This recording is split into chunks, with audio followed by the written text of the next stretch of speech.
Okay, so you're ready to do some ASP.NET. What are the requirements? What are the pieces you have to make this thing hum and start to work?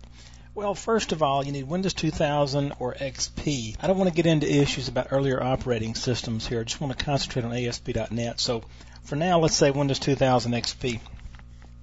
Now, we're going to be running Windows 2000 Server in this course. So just so you'll know what parameters we're operating under. Now, you also need the Microsoft .NET Framework. And the .NET Framework is simply the application programming interface that makes all this stuff work. And we can download that for free from Microsoft's website. I'm actually going to go out there in just a few minutes and show it to you, show you where to go and how to get it. It's a very easy installation. You just simply double-click the setup file, answer a couple of questions, and you got it.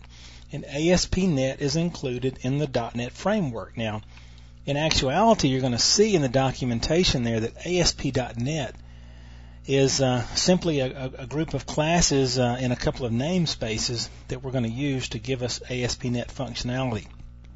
Now, we also need MDAC 2.7. This is the Microsoft Data Access Components. This is the latest version of MDAC. Again, very easy to copy down to a machine and install, no problem there. You also need a web server, Internet Information Server, or Personal Web Services. Now, Personal Web Services is Internet Information Server. It's just that when you load it on a non-server operating system, it becomes Personal Web Services, and some people call that Personal Web Server. It still works the same. It just loses a little bit of functionality. And again, we won't get into all that here.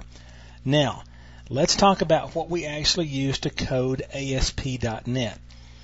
Now, something that's real interesting, this is really new for Microsoft. There's a lot of folks out there in the Linux world and so forth, and where free things, that's the important thing. And this is the first time I know of that Microsoft is giving you everything for free. Once you've got your Windows 2000 operating system, I guess not everything's free. You've got your IIS web server included in that. You can download the .NET Framework for free, and then you can code this up in Notepad. You don't have to have an expensive integrated development environment to do this. Now, if you put a bunch of developers in a room together, especially on the HTML side, and just bring this topic up, there's going to be a bad fight. Chairs are going to be flying around. Some people, the purists, like to see all the code written in Notepad because nothing's helping you. You have to understand the code. You have to know what's going on. You have to be able to really do this thing. And there's a certain amount of truth to that, and I don't want to knock that too hard. But Visual Studio 7 or Visual Studio.NET brings an awful lot to the table, and we're going to use it in this course. Now, keep in mind, if you go the Notepad route, you can just simply write the code, use the command line compilers that come with the SDK, and you can build .NET applications, no hassle. But with Visual Studio.NET, there's a lot of things, code behind pages. We separate our code from our HTML information a whole lot easier. A lot of it's done for you. And so that's what we're going to use in this course to try to make it a little bit easier for you. We will take a look at Visual Studio 7, give you some pointers on how to use it, how to set it up, and so forth as we get there. So that's the requirements. Now, I want to take you out to the web and kind of show you where to get this. On Microsoft's website, and I'm in 256 colors, so this is probably not going to be the coolest graphics you've seen. But if you scroll down to the bottom, you'll notice there's a .NET section. I can click here, or I can type Microsoft.com/net, and I will go to the .NET homepage. And here on the download section, you'll notice I can get the .NET Framework, and so I'll click there, and now I'm at the .NET Framework page. Now, notice here is my .NET Framework downloads, and here's the .NET Framework SDK. So I want to get the SDK. Now, keep in mind there's two versions of .NET Framework that you can download. There's a software development kit, and then there's one called just the .NET Framework Redistributable. What's the big difference here? Well, the .NET Framework Redistributable is considerably smaller. The software development kit's like 130 megabytes, and so you want to make sure you've got a cable or DSL connection, T1 or something, to pull that down. You can also order a CD from Microsoft for this.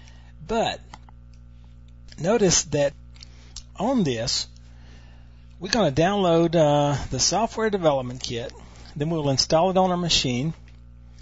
And notice they're giving you some information here. The supported operating systems, 2098, ME, NTXP, and so forth. The framework runs on 4.0, 2000 and XP. And then down here is the data access components, and this is another thing you need to get. If you click on this link, you'll go to the page where you can download MDAC 2.7, and you'll notice MDAC 2.7 SP1, and if you hit this, you'll be able to download that and get it. Now, once you download these things and install them, what you will end up with, and I'll show you what it's going to look like, the Dotnet Framework Sdk, and I'm going to go into the documentation on that. And this is what you want, because you'll notice on the splash page that comes up that there is an overview of the Dotnet Framework. And you'll notice Getting Started, and so we can click here and we can see exactly how to get started. There's an overview of the .NET Framework, tutorials, and so forth. And we can go back and we can get all kind of information here. Notice ASP.NET syntax for web forms and server controls and so forth. We'll be talking about these in the course. The documentation is well worth it. You owe it to yourself to get into the documentation and just read through, especially the ASP.NET syntax. And this will come back to you later and be extremely valuable. So that's your requirements. It'll take just a few minutes to install these things and to get going, and then you'll be ready to go. So we'll continue on coming up next.